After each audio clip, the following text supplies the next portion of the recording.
Hello everyone and welcome back to another AFK journey video. So Wand Wars has arrived on global server and we're going to be making a full guide to allow you to do well and then also claim your rewards from the shop.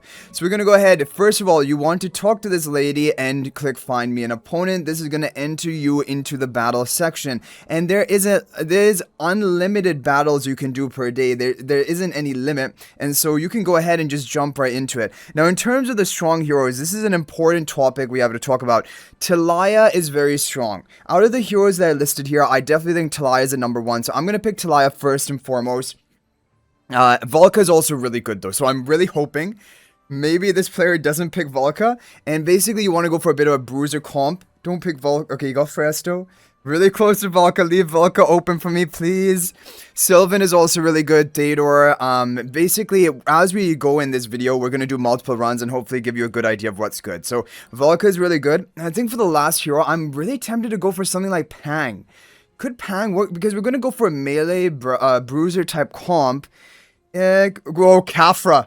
Do we go for we're going to go for Khafra. We're going to go for Khafra. Just for the video. I don't actually think Khafra is that good, but basically, melees are going to be pretty decent. Rainier is not going to be great. It's going to be really difficult to predict exactly where the enemy is going to be positioned. We're going to have Volca up front because she's going to be shielding, and I think I might just have everyone grouped onto the side over here just to try and dodge the Rainier position swap if possible. So let's go ahead and go for this lineup and see what happens. We should be able to win pretty much no matter what the positioning is, because we do have Volca, Tilaya. They're basically considered as like top tier heroes, because yeah, they bruise out the enemy really effectively. Phraesto is doing really well though. Phraesto is doing really well, but Tilaya is going. We need to get an ultimate off of Tilaya. Hopefully we can do that right here. Like, the Phraestos are doing much better than I thought, but because we got the Tilaya shield up, they're not able to break through it. So even though Volca went down, Volca like distracted the enemy for long enough, and Khafra is just doing Khafra things. It's just all Tilaya basically doing the carrying here. And especially if the enemy doesn't have any true damage source, they're not going to be able to easily break through Tilaya. So that's what we have here. Volca to take the initial damage and then Tilaya to clean up, and Khafra, it could have been anything. Probably it would have been better if we went for like Pang, like we were saying. Okay, we're going to go for another battle and show you when you have different different character options, what are good. Indris is very good. Volca, again, we have Cryonia is good.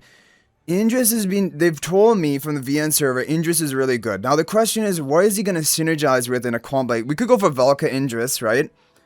Okay, opponent picking first. Okay, he picked first.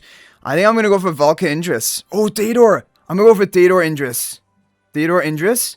Now, I'm hoping he leaves me Volca, but I think that's very unlikely.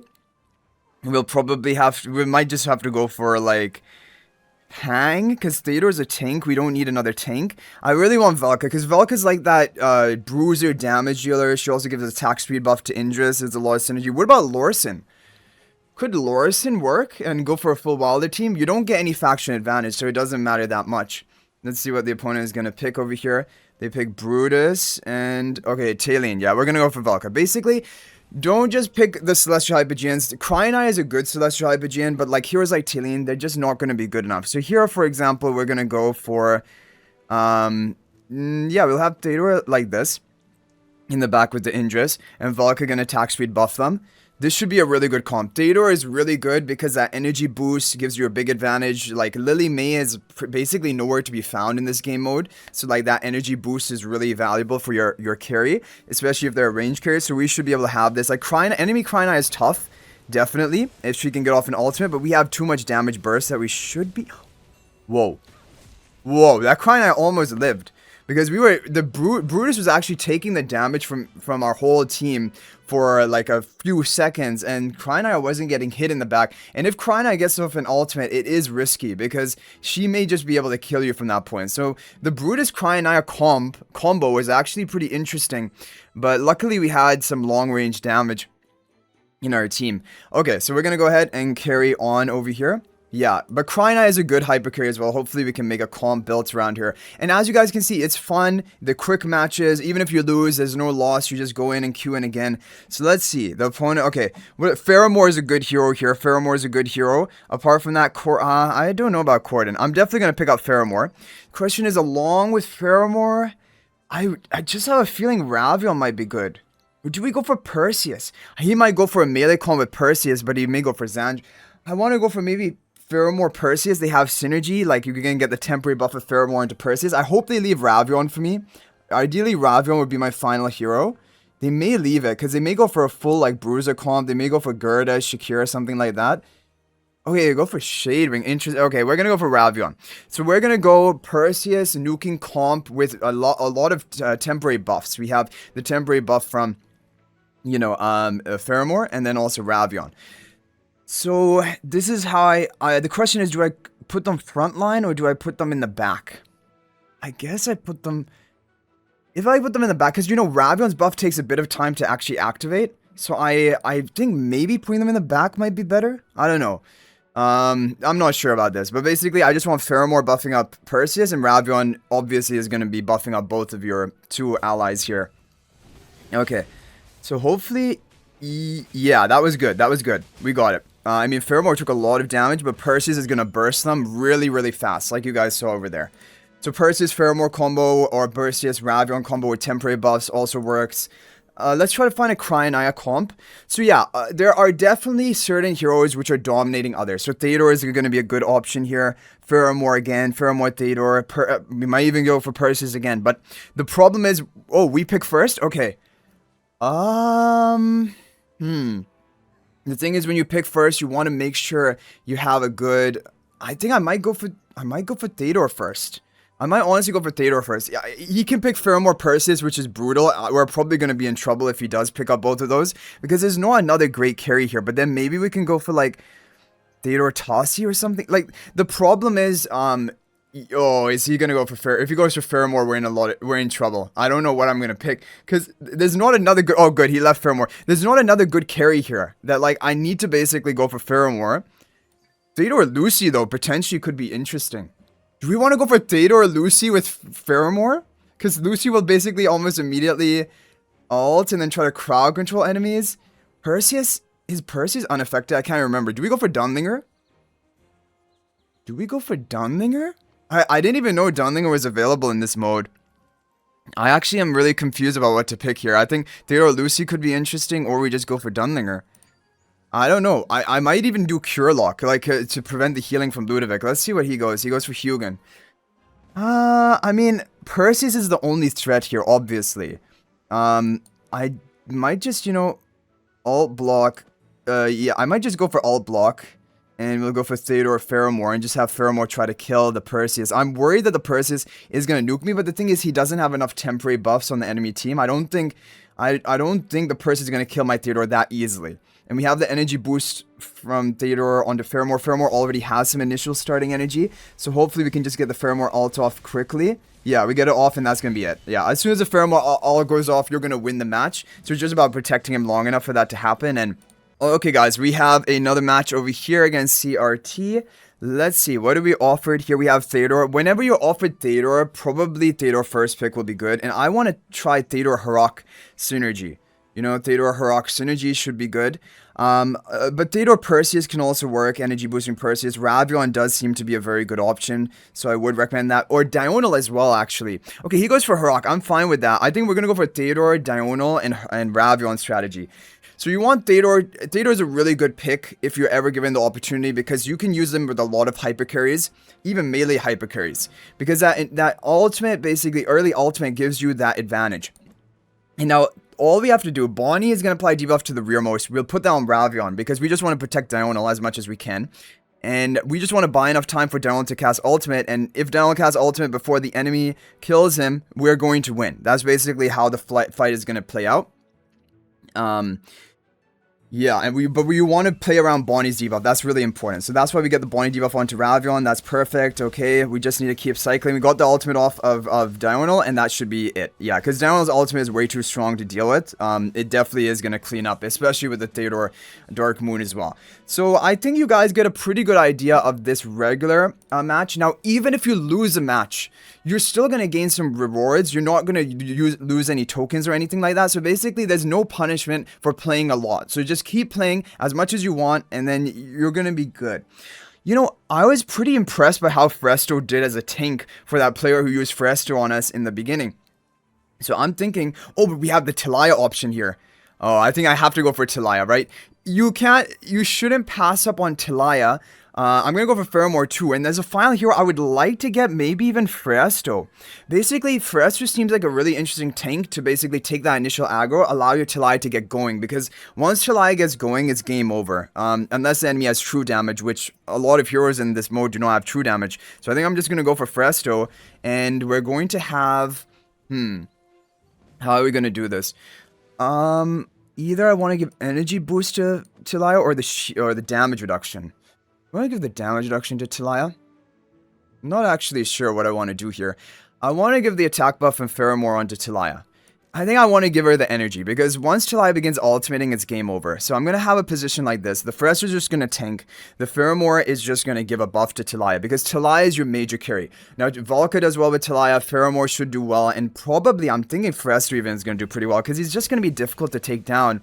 And this is going to buy time for your Tilaya. Like, look, Tilaya goes in the back, and the enemy, and even Faramor gets off an ultimate. And even if Tilaya, even if they killed Phraesto, killed your Faramor, Tilaya has such a big shield that if the enemy doesn't have true damage, she is just going to be able to stall them out until she casts ultimate, and then she's going to clean up from there. But Theodore, Tilaya combo also is good. So this mode is really addicting. I wasn't planning to play this many rounds, but it's just like, it's just short and sweet matches. I really enjoy. Oh, we got Silven. We got the beast himself, Silven. Now, there's no Theodore in this comp, but Silven is very strong in this mode. He's almost automatically a first pick. So let's see what this player is going to do. This player seems pretty good. Rank 13. Oh, he goes for Harak. Okay, we're definitely going for Silven. And honestly, I think I might go for Dunlinger. Dunlinger Silven combo seems really strong. And the thing about it is, Dunlinger provides a stat buff to Silven. And I believe any stat buff that is provided to Silven, that is going to give him an 300 energy boost. Or is that only temporary stat buffs? I can't exactly remember. So the enemy has Iron. Dunling is going to block that. I think I'm just going to go with Faramor. Faramor is a solid hero just to buff up the Silven. We could also go for Ravion. But is Ravion better? Is Ravion better?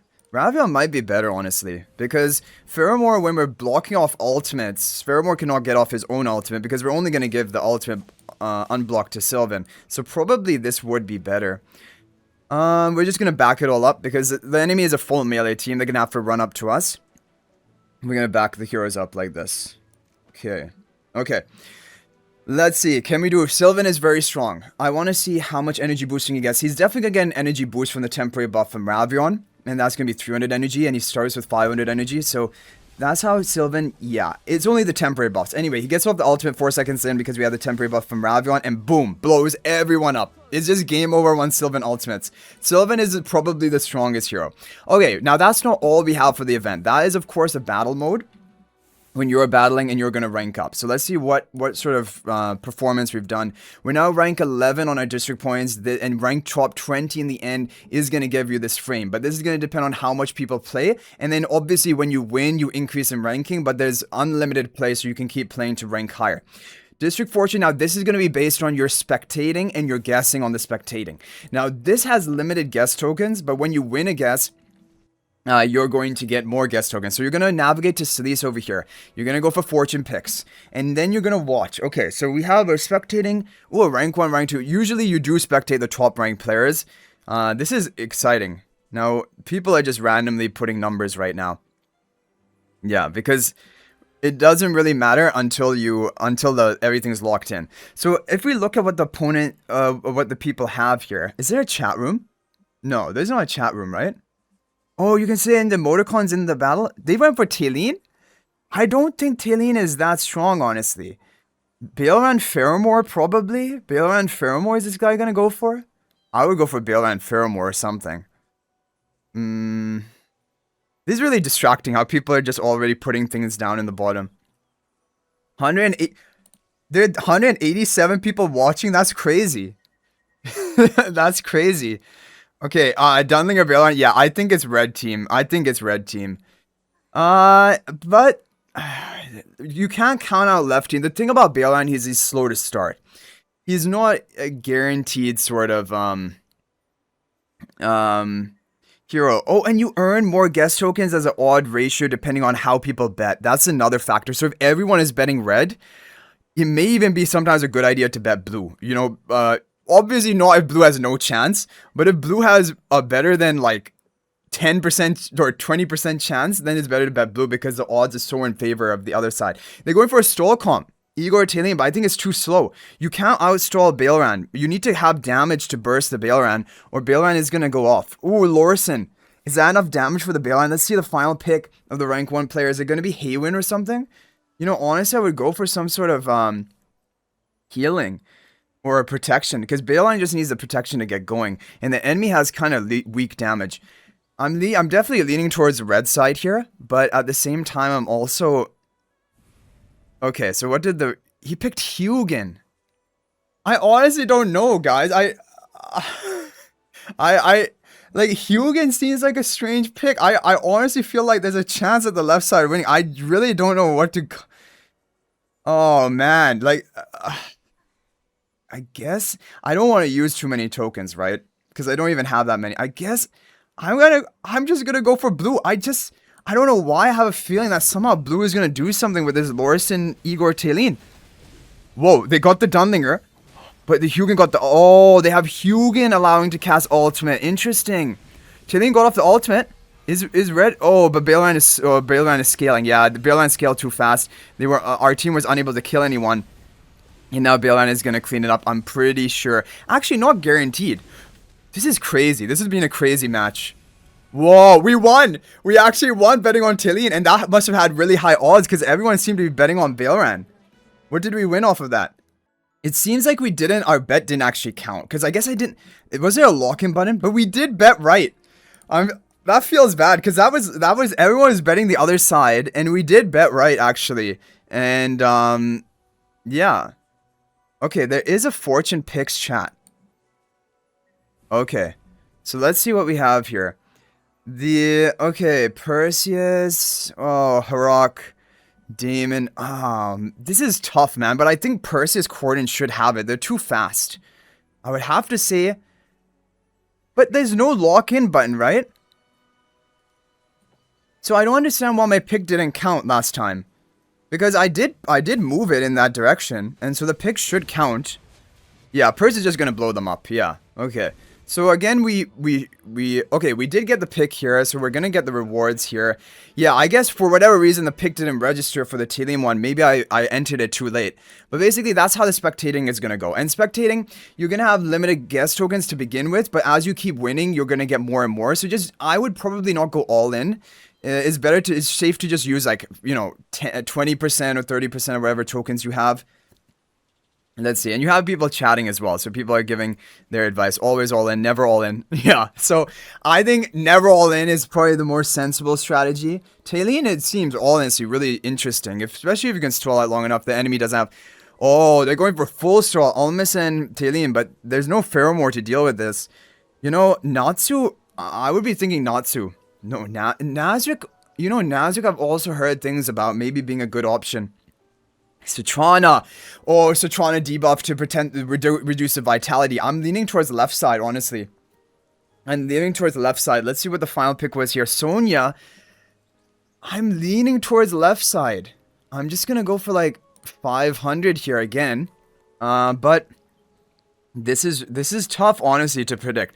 The Sonya team seems interesting, but I feel like the Citrana... Oh, but how are they gonna spread it? They hardly have magical damage. To spread the Citrana debuff. But let's see. Like, there we go. Nazric doing things. Nazric putting... Yeah, so we were right again.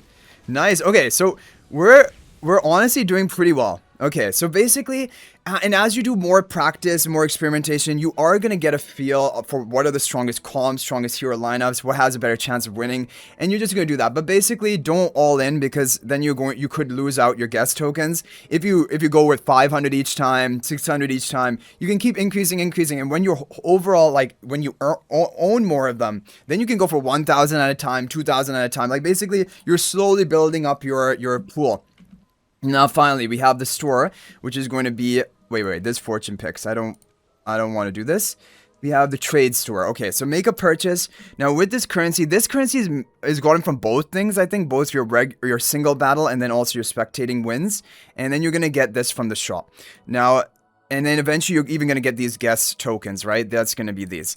So... the key things here, of course, are going to be the stellar crystals. These are going to be the major resource you want to pick up from the shop, and then the temporal essences is basically, and then also these soul stones, the soul sigils. The emoticons are up to you and the cosmetics, but I'm definitely going to pick them up, and they're all pretty cheap, so I would definitely pick them up.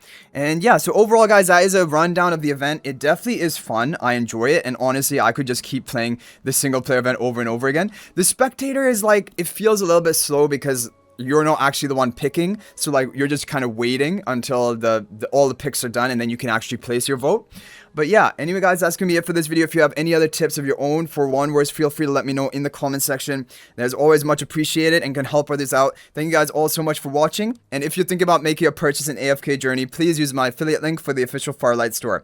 This is the best way you can support me and also gain 5% bonus dragon crystals on your purchase. My affiliate link is in the description of this video and a pinned comment, and you can actually bookmark this link in your browser, and whenever you're planning to make a purchase, just return to the bookmark link and make your purchase. It will support me and be greatly appreciated. So thanks for watching. I'll hopefully see you in the next video, and until then, everyone, peace out for now.